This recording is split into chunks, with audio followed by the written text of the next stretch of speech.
お嬢様、どうか気をお沈めください。誰が犯人かはまだわかりませんぞ。それにベアトリーチェ様は親方様の大切な賓客です。だからなんだってんだ。本人の胸ぐらひねり上げてやれば白状するに決まってるぜ。目を見ればわかるんだよ。私が見破ってやる。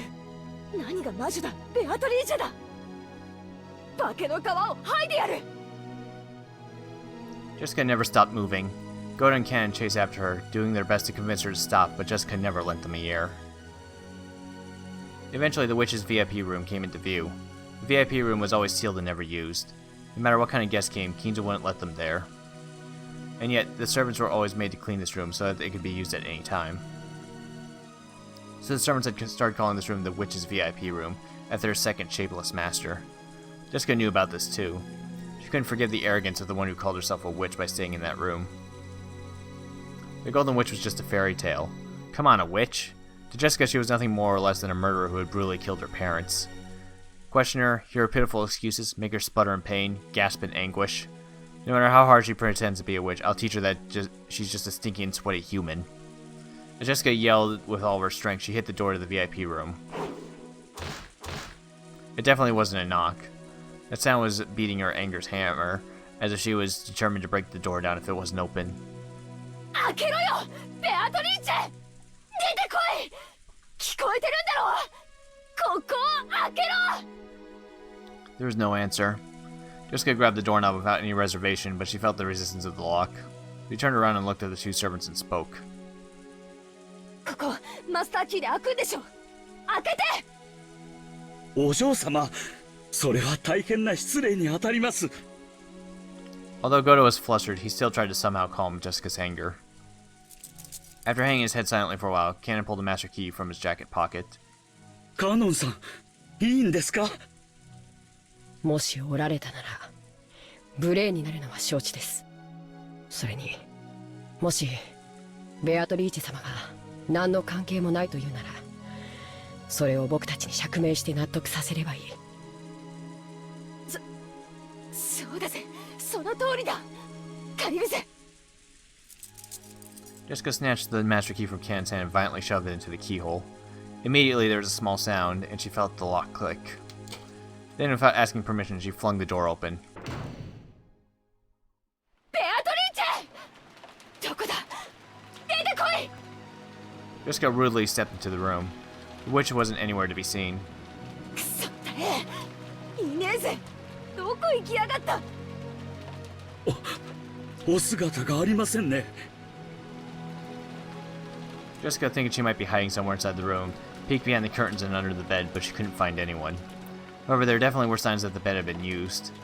And though it was only a vague sense, the atmosphere in the room felt a little soft. It wasn't the hard atmosphere of a place normally devoid of people like the chapel. You could definitely tell that someone had spent the night in this room, but she could not be seen.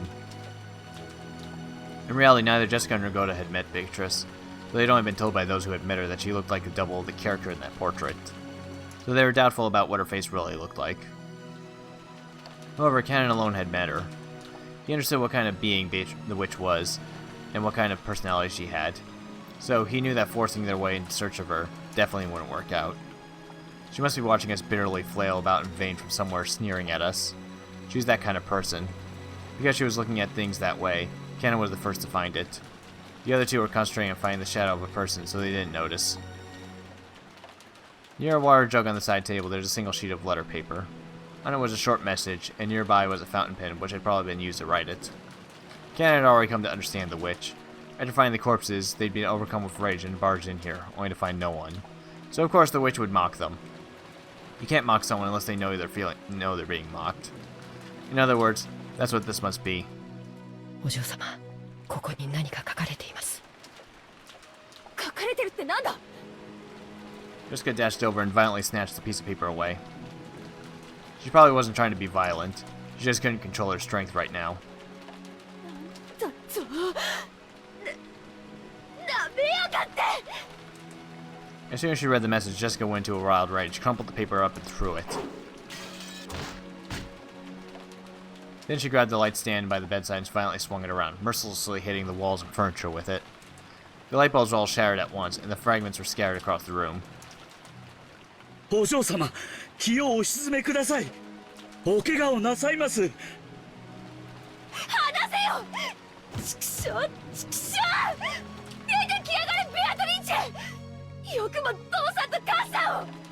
そんなに私が怖えかよ。殺してやる、殺してやる。ぶっ殺してやるから姿を現しやがれ。だから離せって言ってんだろ。くそー。 This was written on the paper. 私がぬくぬくとここであなたが飛び込んでくるのを待ちぼうけるとでも？知的な夜に粗暴なるあなたは似合わない。こんな間抜けに育てた親はどんな顔？見たよ。本当にそっくりな間抜け面。今はお菓子の国でお腹いっぱい。 It was the sort of thing that witch would write.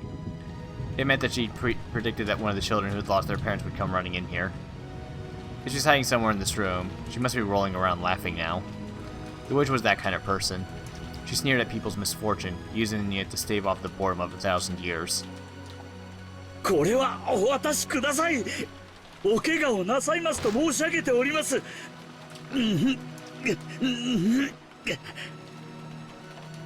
せって言ってんだよ。くそー、くそー。 Go to snatch away the light stand Jessica had been holding. After all, she kept swinging around, she might end up smashing it against something that could cause serious injury. To Gota's eyes, Jessica probably looked mad with rage, burning herself up with the flames of anger. But to Cannon's eyes saw it differently. There were probably tears of sadness hidden by rage. So, when the light stand was taken from Jessica, when she started crying on the floor, scratching at the carpet as though she was groveling, Gota was surprised, but Cannon was not. Of course. She had lost her means of crying by lashing out in rage.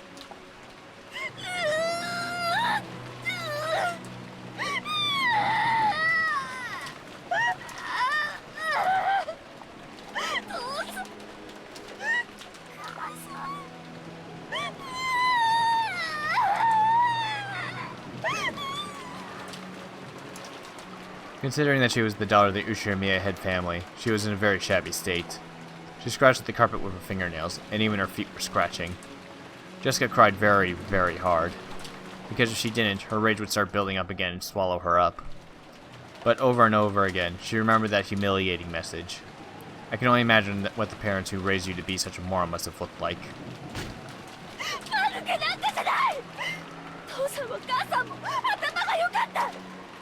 私なんかとは違う。本当に頭が良かった。悪くなんかじゃない。取り消せ。取り消せ。 Oh right, I saw them. They look like just as moronic as you. Now their bellies are full in the land of sweets.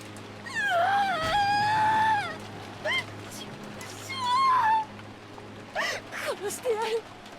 殺してやる。野郎の腹を裂いて同じ目に遭わせてやる。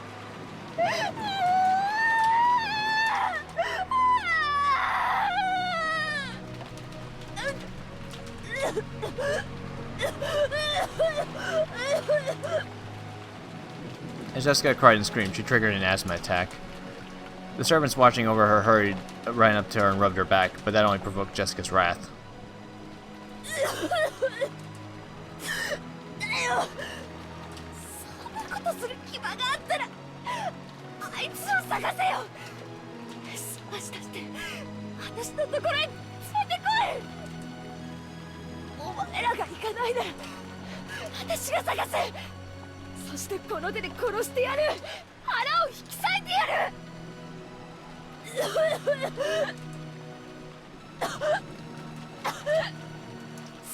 るんじゃねえぜ。畜生。畜生。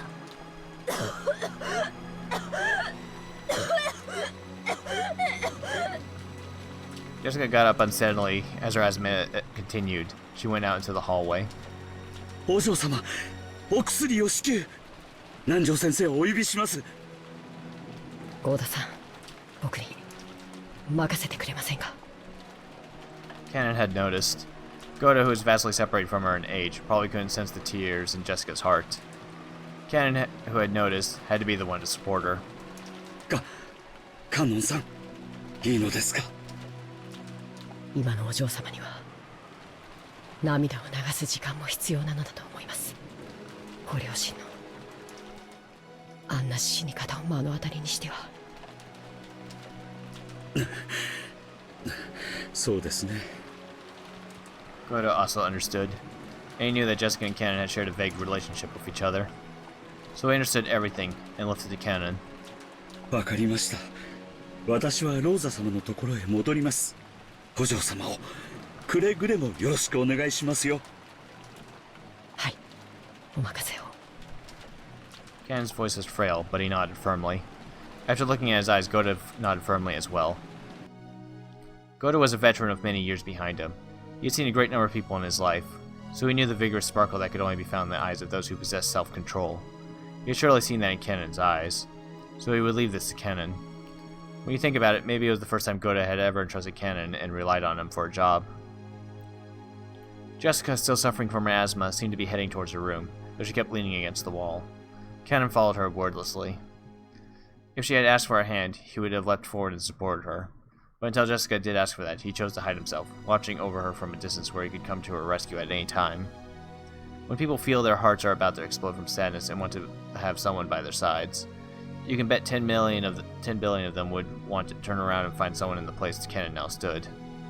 As he watched over Jessica from behind. Then finally, she doubled over in front of the door to her room.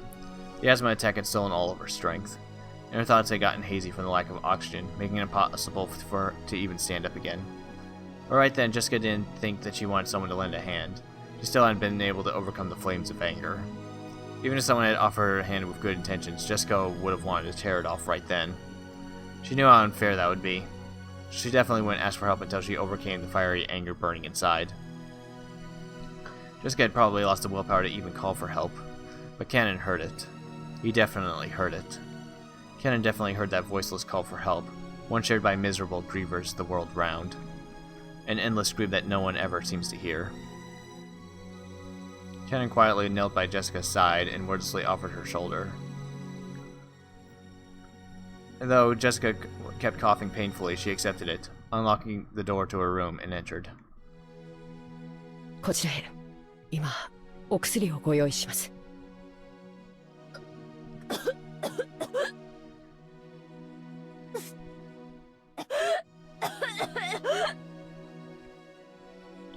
Jessica often said that when her asthma got serious enough, it hurt so bad it felt like she'd vomit up her whole stomach.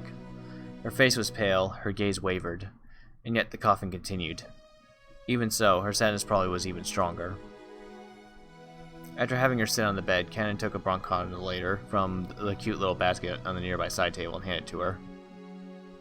Jessica sometimes forgot to take her medicine with her. Whenever this seemed to happen, Canon would take notes and secretly carry around the inhaler from the first aid kit in the servant room, but he hadn't done so today. He scolded himself, as though wondering how he could call himself furniture after failing to bring it with him on a day like this.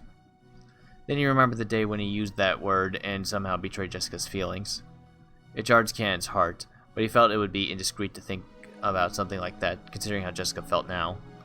And he locked it up inside the depths of his heart.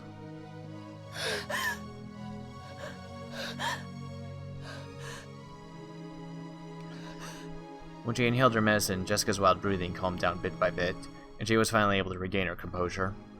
But she had lost too much strength and willpower to get up from the bed.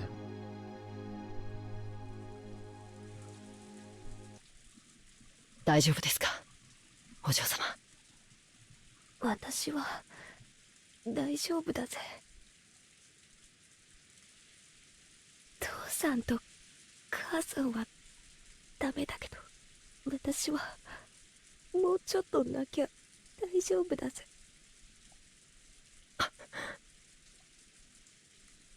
Canon regretted his poor choice of words. Did he really say, are you alright to her? Was he really that clueless of the pain in her heart? This was what made him furniture. This is why he couldn't become human. 廊下におります。ご用がありましたら、すぐにお呼びください。Canon understood that she still needed some time to cry alone. He told her to call him at any time, bowed and tried to leave the room. 何か Jessica had spoken up as though she wanted him to stop, so Cannon had stopped. If she asks it, I'll do anything I can to help her.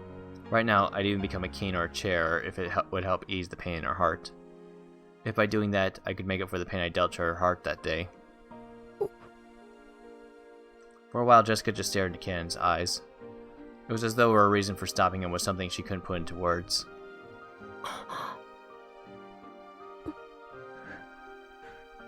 For a while, neither spoke.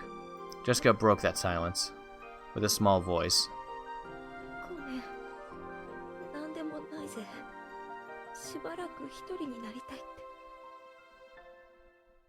ロザおば、一人にはしません。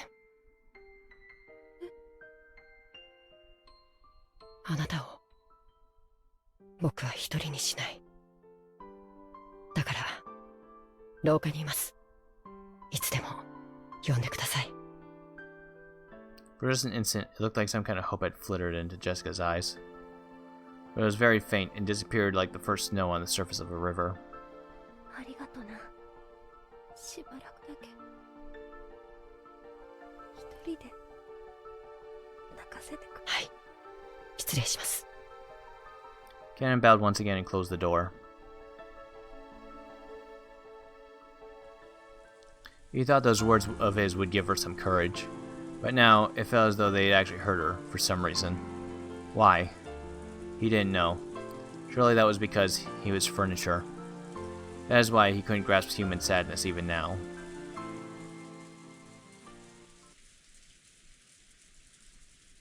As Cannon repeatedly questioned himself, he walked down the corridor. He felt like the window at the corridor's end was coolly calling to him. 僕はやっぱり家具でしかないのか。 It was still pouring outside, a dark gray world. Even on days like this, Shannon would surely see the ocean and know that it was blue. But to my eyes, even if it cleared up, I would only see gray. Till I can understand the blue of the ocean, I'll be nothing but furniture imitating a person. 本当に女心のわからぬやつよ。ああいう時は黙ってそばにいるのが正解だ。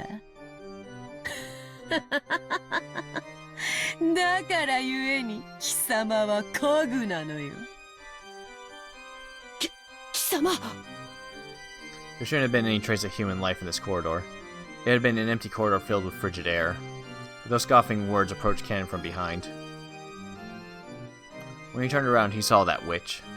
That witch, who had shown herself when Jessica searched for her with rage bordering on madness, who had left that sneering letter to toy with Jessica. 女の傷つけ方は3つある。特別にわらわが教えてやろう。一つは刃物で傷つける。一つは心で傷つける。そして最後が一番難しく、一番効果的に傷つけられる。なのに意識せずして傷つけられる。わかるか？わかるわけもないし、知りたくもない。期待を裏切る。だ。女ほど夢見がちな生き物はいない。勝手に夢を見、勝手に傷つく。お前のような距離の男が一番女を傷つける。わかるまいな。どれほどジェシカを傷つけてきたか、全く考えが及んでいまい。家具だから。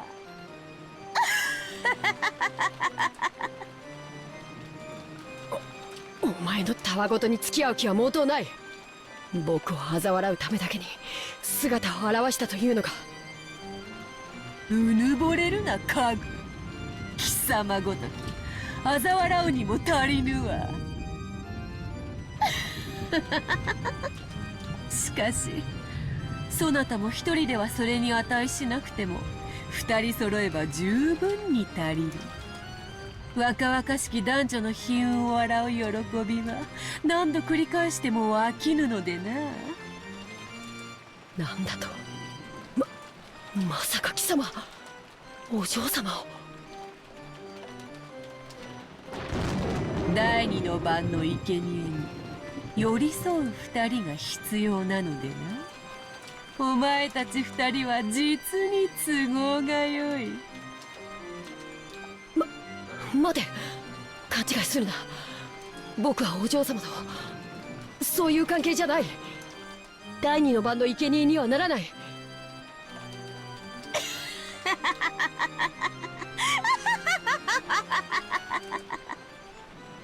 だからお前はジェシカを傷つける。だからお前は人間になれぬ。ならばよいだろう。貴様がジェシカを思い人と認めぬならば、それを受け入れてもよい。だがジェシカは殺す。なぜ？このバカが決まっておろうが。殺したらそなたが歪めるだろう。その表情が楽しいからの他に何の理由が必要なのか。儀式に従い、わらわは気まぐれに13人を生贄とする。だがそれ以上殺してはならないとの決まりはない。わらわが楽しければ幾人でも殺す。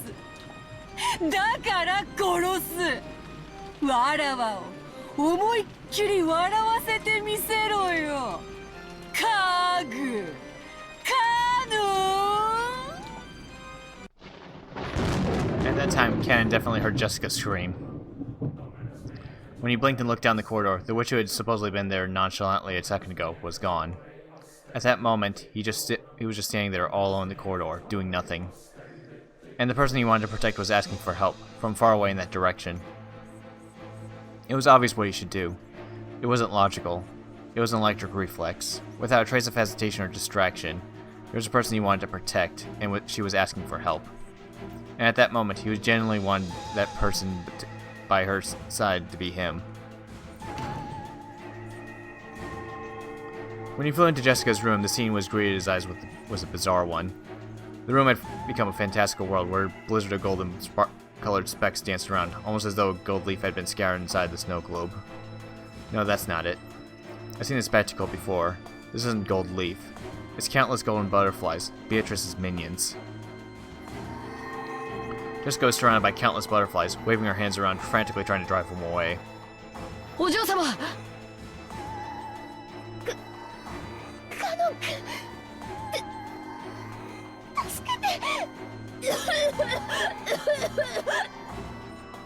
Cannon rushed towards Jessica and violently brushed the cloud of butterflies away.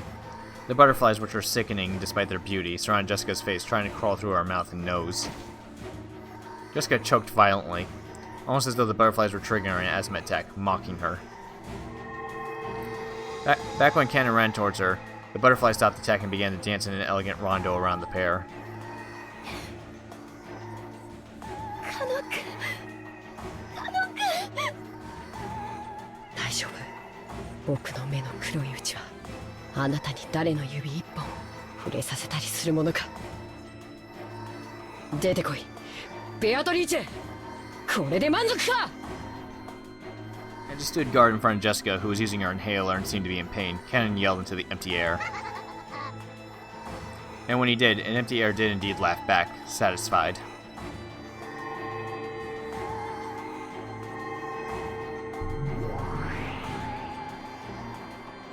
And then she showed herself. It wasn't a response to Cannon's demand. It was obviously appearing and sneering would bring them even more humiliation. And plus, it was more fun.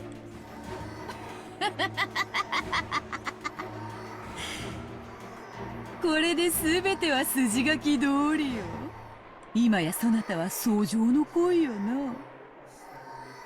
いや、二人が揃ったのだから、カモとネギと呼ぶべきか。ベ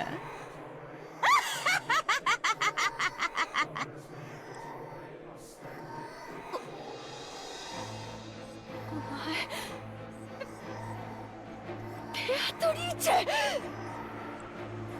お下がりください。お嬢様、僕が守る。姫に騎士が揃わば魔女が現れるのは必然よ。どれ金蔵の家具がどの程度の力を持つか見せてもらおうではないか。 She snapped her fingers with a piercing sound. When she did, a blizzard of golden butterflies was stirred up, and they began to form a small mountain as they whirled about in a circle. It was like they were the swirling of a cold, wintry wind that builds up a mountain of leaves.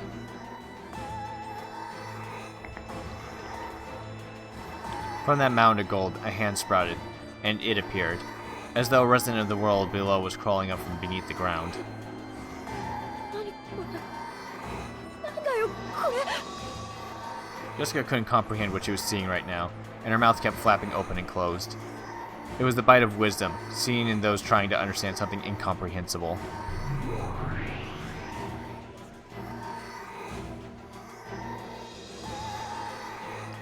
That thing crawled up was probably an attendant who served the witch. It appeared to be wearing a uniform suitable for one who served. But its face was wrong. It looked strange. It was covered with pitch black hair, breathed rotten breath, and its eyes were filled with the same strange subterranean glow as lava. And, to symbolize non-human status, it had 2 horns. It was the figure of a goat-faced attendant who served the witch. By now, Jessica had no idea what she should say. All this happening in front of her couldn't be explained with common sense, and she couldn't do anything except open and close her mouth. Jessica hadn't realized. She hadn't realized that this island had already been cut off from the rules of our world. But there were some things even she could understand. This goat attendant served the witch, and it was after her life. And apparently the witch had already given the order. She was looking at Canon with an expectant gaze. She looked at him with expectant and therefore challenging gaze, as though asking him how he intended to protect this maiden. Though the attendant had looked especially bestial when crawling to its feet, you could see the way it carried itself that it possessed more than enough grace to be worthy of serving the Golden Witch. And you could tell that it was overflowing with the joy of furniture or wanting to meet its master's expectations. 見せてもらおうではないか。金蔵の家具の力を。今度は間違えるな。家具であることを忘れるな。この後に及んで人間のふりを続けるのなら、死ぬのはお前だけでは済まぬぞ。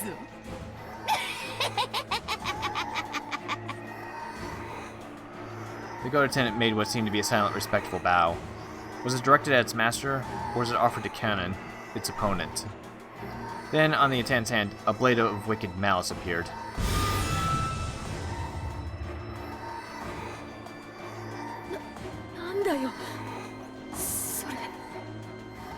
Jessica had been unable to understand what was happening before her eyes for a while now. All she understood was that glow in front of her existed for the purpose of ending her life. And right now, that was enough. Canon spoke quietly as Jessica was hiding behind his back. お嬢様、壁に下がっていてください。背中は決して壁から離さないように。姫君はおとなしく騎士殿の背中に隠れているがいい。自らの命を男に守らせる醍醐味でも存分に味わえばよい。さあカノン、お前の刃を見せてみよ。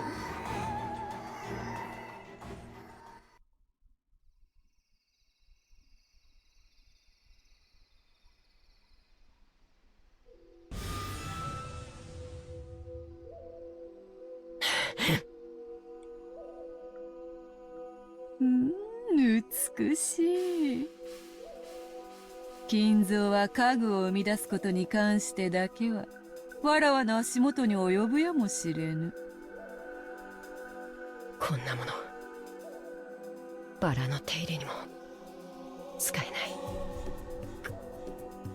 カノン君、それは見せたくなかった。よくぞ抜いたぞ。思いを寄せる女の前で己が人間以下の存在であることを晒した気分はどんなものよ。黙れ。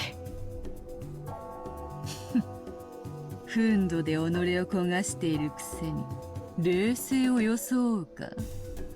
なるほど、真に熱き炎は青く静かだという。今のそなたがそうだというのか。僕の力でお前を殺すことなどできるわけもない。お前は月、石つぶてを投げたとて月を砕くことなどできるわけもない。だがお前は権限するために水面にその姿を映す。水面に石つぶてを投じれば一時月を乱すこともできるかもしれない。しかし月を砕くことなど至らない。だから僕はこの命尽きるまでお前の映る水面を叩き続けてやる。気に入ったぞカノン。始めろカグども。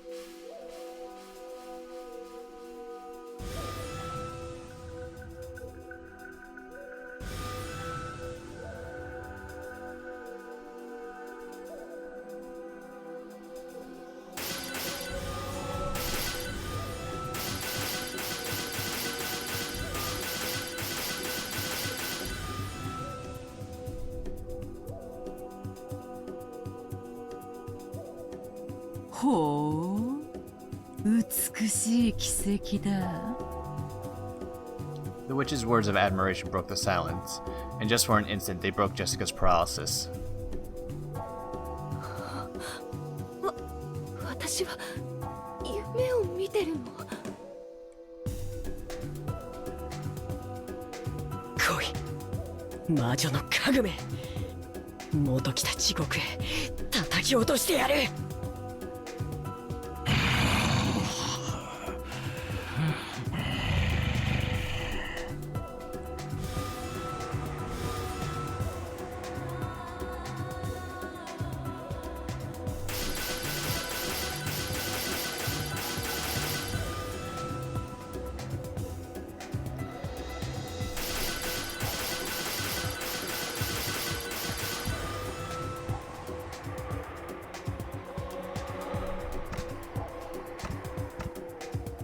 A strand of red had been left on Cannon's cheek.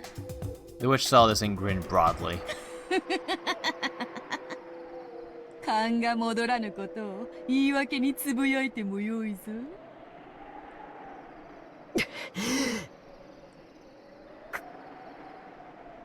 カノン君、しっかり。大丈夫、僕はまだ死なない。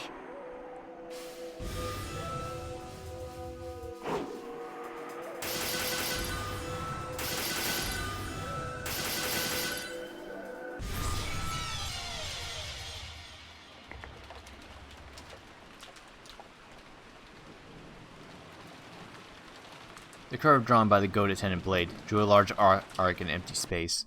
Cannon wasn't there. He was behind it. 先に帰りて主の帰りを待つがいい。行け。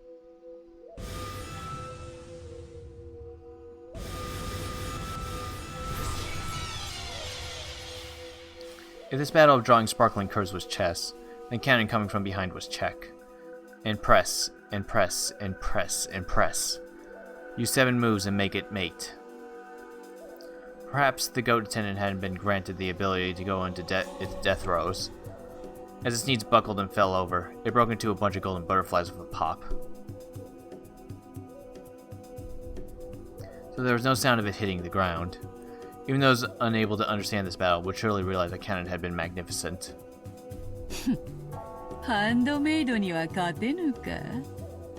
そこまで見下げたものではないらしい。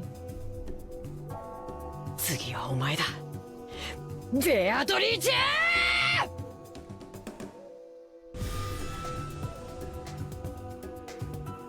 The instant Cannon's blade sliced diagonally through the witch's form like a knife through butter, she told him the golden burst. She scattered into several thousand gold butterflies, and for just an instant the room was filled with the color of twilight. It was just as Cannon himself had said. Slicing Beatrice was just the same as slicing the surface of water where the moon was reflected.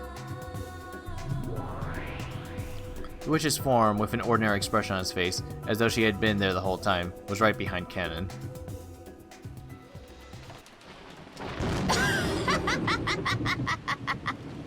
十分に面白い見せ物であったぞ。それに免じ見逃してやろうかと思ったが、今の無礼で気が変わった。嘘をつくな。お前にお嬢様を殺させはしない。たとえそれが無理でも僕より先に殺させはしない。お前にはそれすらできぬわ。喋るな家具が、無口であれ家具が、身の程を知れ家具が。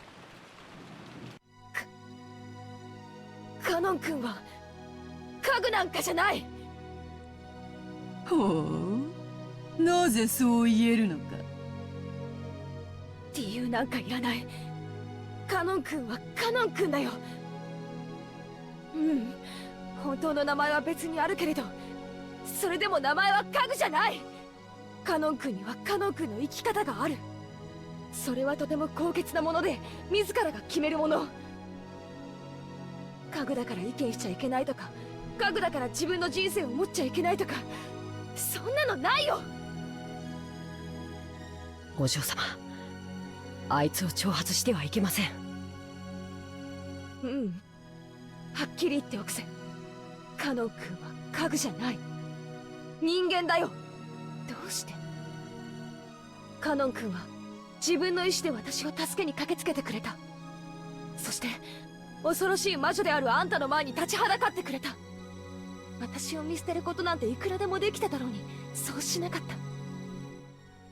自己犠牲は人間だけが持つ高潔な精神だ。だからカノン君は人間なんだ。だから訂正しろ。カノン君を家具だなんて呼ぶな、二度と。お嬢様。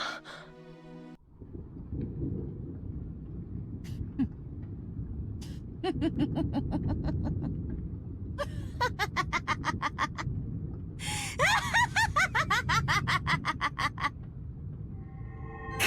るな人間が。とっとと終わらせよう。何しろまだまだ第二の番。互いの尊厳を認め合う寄り添いし二人を今こそ生贄に捧げよ。さあさあおいでなさい。罪を許しなさい。煉獄の七杭が一つ。色欲。 The witch summoned her furniture with a mixture of laughter and anger on her face. 色欲のアスモデウス、ここに。茶番は飽きた。第二の番を速やかに遂行せよ。わらわに瞬きを三つも許すな。仰せのままに。また妙なのが出やがったぜ。It took Cannon less than an instant to understand that the go-face from a second ago had been nothing more than a pawn to the witch. However, this newly summoned furniture was a game piece with a vastly different value. 素敵な獲物に恵まれるなんて、なんて幸運なのかしら。怯えてる？かわいい。来い、魔女の家具。お前には殺されない。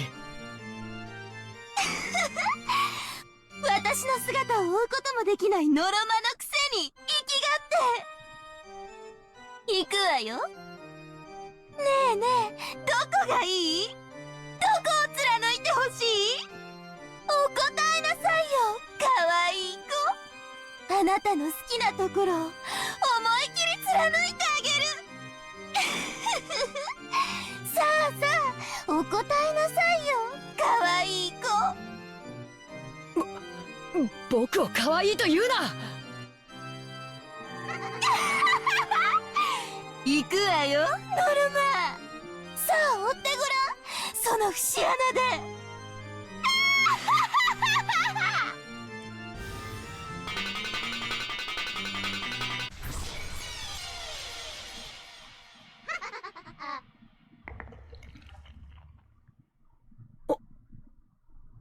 嬢様。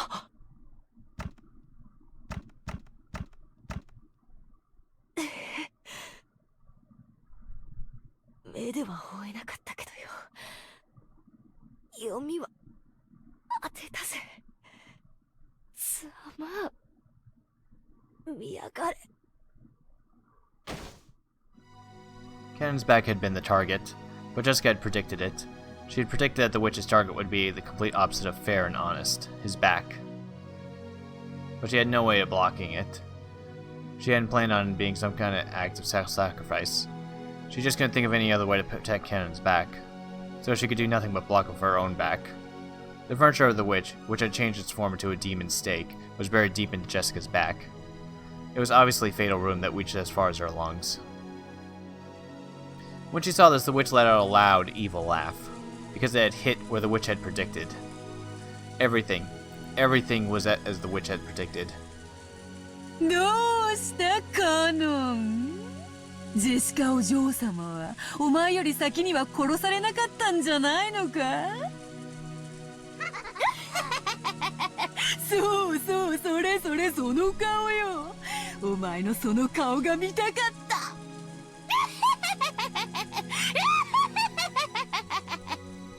楽しんだ、実に十分。もうよい、死ね死ね、笑わせろ。さあさあ、おいでなさい。罪を許しなさい。煉獄の七杭が一つ。フンド。フンドのサタン、ここに。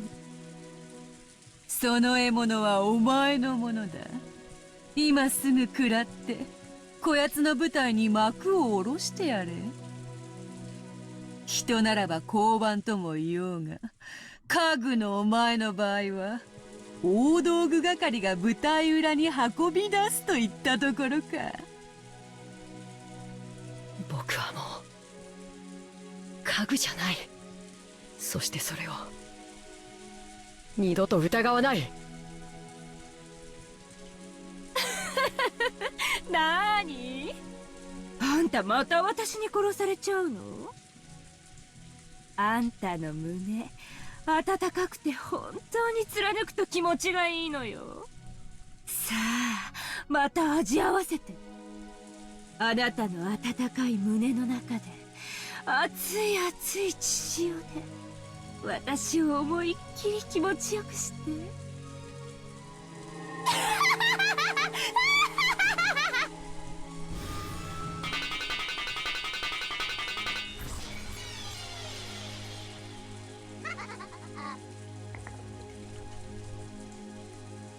There was no way to block it. The sound of the woodpecker filled the entire room, and before he could blink, it was already right in the center of his chest. When you take a piece in the chest, the rules say it's impossible for your opponent's piece to defend itself. So this was an obvious result in accordance with the rules. Cannon landed on his knees, and he apologized. Not to the witch, and not to Milady. He apologized to Jessica. ごめん。守りきれなかった。気にしないで。かっこよかったよ。Cannon finally fell over. He landed next to Jessica, and the two lie there like a constellation Gemini. カノン君はさ、もう家具じゃないよ。はい。それに気づくのが遅すぎた。君の本当の名前聞きたかった。僕の本当の名前は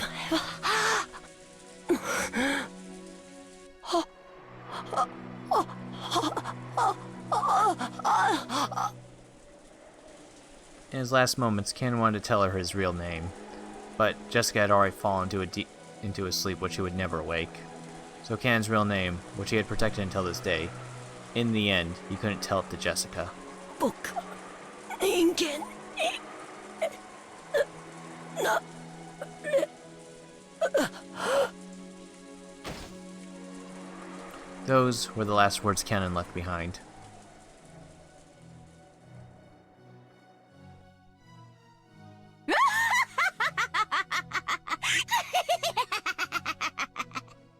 One 年を経ようと家具は家具よ。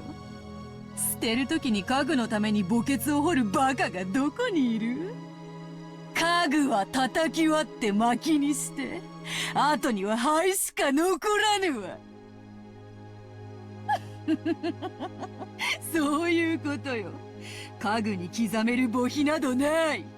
貴様は死ねばこれ以上の屈辱を受けることがないと信じてるようだが、それは甘いぞ。死者を恥ずかしめるというのがどういうものか。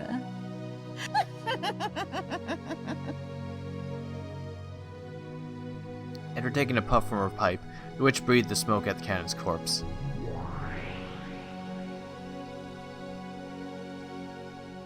When she did, Cannon's corpse softly floated up into the air and disappeared as though it had been eaten by a mouth of an empty space.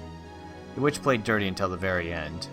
The corpse of the pair who managed to understand each other in the end were not even permitted to be close. If someone had been watching, they would probably say mournfully, "So this is what you meant by disgracing the dead." However, Beatrice was far crueler than that. The reason for that would soon become apparent.